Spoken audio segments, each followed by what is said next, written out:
La soutane est la forme actuelle de la robe longue qu'ont toujours portée les ecclésiastiques.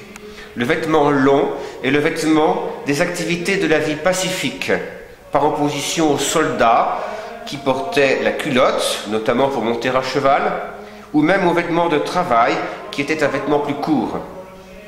Or, le clerc est un homme qui doit vivre de la paix et apporter la paix. Les ecclésiastiques ont toujours eu pour règle le vêtement long. L'habit à la française, porté parfois au XVIIe siècle et au XVIIIe, ne l'a jamais été que par certains clercs et qu'en certaines circonstances. La règle, et notamment pour les offices, demeurait le vêtement long.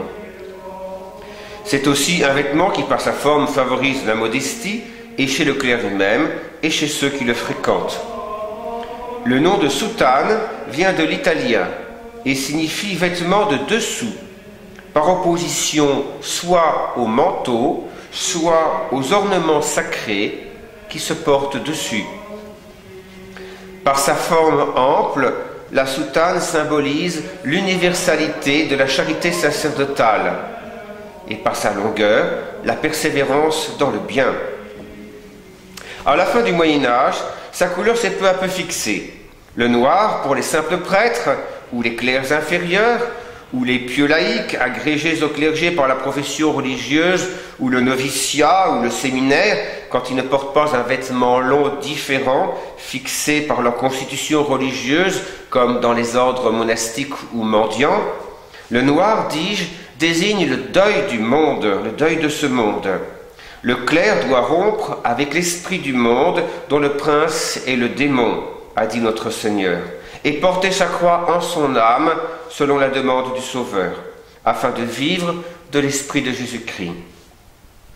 De même, le violet pour les évêques et certains prélats qui en ont reçu le privilège, couleur portée depuis au moins le XVIe siècle, désigne la pénitence dont l'évêque doit vivre et le ciel qu'il doit essayer de gagner et de faire gagner à ses ouailles.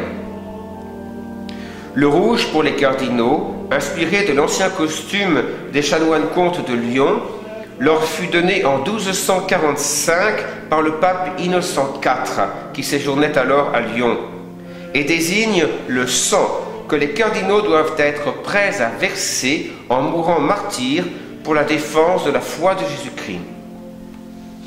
Le blanc pour les papes date du pape Saint Pie V, élu en 1566, qui garda le costume blanc de l'ordre dominicain auquel il appartenait. Ou plus exactement, car tous les évêques des ordres monastiques ou mendiants gardent la couleur de leur ordre, de son successeur, Grégoire XIII, élu en 1572, qui décida de prendre le costume blanc de son prédécesseur. Le blanc désigne la pureté de la foi que le pape a la charge de protéger. Au-dessus de tout cela, il faut se rappeler surtout que la soutane est la livrée de Jésus-Christ, notre seul maître et notre seul héritage, comme un domestique, c'est-à-dire un membre de la maison, étymologiquement, porte la livrée de son maître. Ce que l'ecclésiastique se rappelle quotidiennement lorsqu'il dit, en la revêtant, la formule prévue « Dominus pars hereditatis mei et calicis mei, tu es que restitues hereditatem mea mihi » Le Seigneur est la part de mon héritage et de mon calice. C'est vous qui me rendrez mon héritage.